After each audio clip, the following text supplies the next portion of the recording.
అప్పుడు భూదేవి ఆయన్ని స్తోత్రం చేసింది. భూదేవి చేసినటువంటి స్తోత్రం ఏదున్నదో అది పరమశక్తివంతము. ఎందుచేత అంటే ఆ యజ్ఞవరాహమూర్తి అయినటువంటి ఆ శ్వేతవరాహస్వామి వారి యొక్క వైభవాన్ని, ఆయన యొక్క అనుగ్రహ శక్తిని, ఆయన స్వరూపం ఎలా ఉంటుంది అన్నదాన్ని భూదేవి వర్ణన చేసింది.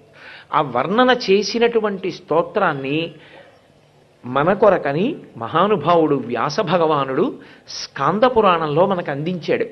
స్కాంద పురాణాంతర్గతమైనటువంటి ఆ ఆదివరాహమూర్తి స్తోత్రాన్ని ఆ దేవాలయానికి వెళ్ళినప్పుడు ఎవరు కూర్చుని చదువుకుంటారో వాళ్ళు ఆపదల నుండి గట్టెక్కుతారు. సర్వకాలముల యందు స్వామి యొక్క అనుగ్రహం కలుగుతుంది. ఇప్పటికీ పెద్దలైన వారు ఏం చెప్తారంటే, వరాహస్వామి ఇప్పటికీ ఆ క్షేత్రంలో తన యొక్క పరివారంతో కలిసి తిరుగుతూ ఉంటారు అని చెప్తారు. అంతటి మహానుభావుడు. అందుకే ఆ భూదేవి చేసినటువంటి స్తోత్రాన్ని ఇవాళ ఒక్కసారి మీరందరూ సంతోషంగా వినాలన్న ఉద్దేశ్యంతో నేను ఆ స్తోత్రాన్ని తీసుకొచ్చాను. ఆవిడ ఆదివరాహమూర్తిని వెంకటాచల క్షేత్రంలోనే స్తోత్రం చేసింది. ఇప్పుడు మనందరం దర్శనం చేస్తున్న చోటే.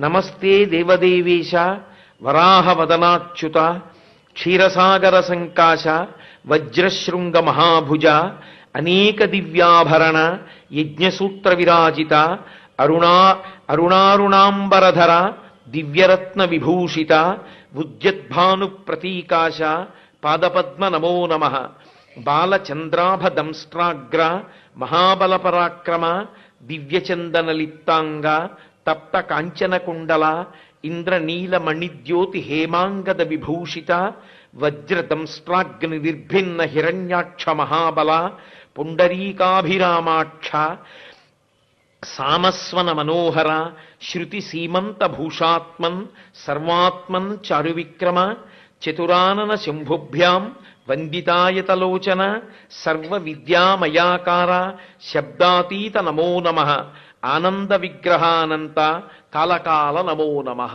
అని స్తోత్రం చేసింది ఆవిడ.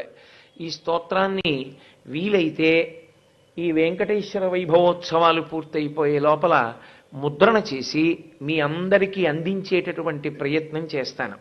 చక్కగా వెంకటాచలం వెళ్ళినప్పుడు ఆదివరాహస్వామి దేవాలయంలో కూర్చుని ఈ స్తోత్రాన్ని చదువుకోవచ్చు. అథవా దేవాలయంలో జనం ఎక్కువ ఉంటే ఎదురుగుండా మెట్లు ఎప్పుడూ ఖాళీగా ఉంటాయి, రోడ్డుకు అవతల వైపు మెట్లు. ఆ మెట్ల మీద కూర్చుని చక్కగా ఈ స్తోత్రం చదువుకుని స్వామికి నమస్కారం చేసి రావచ్చు.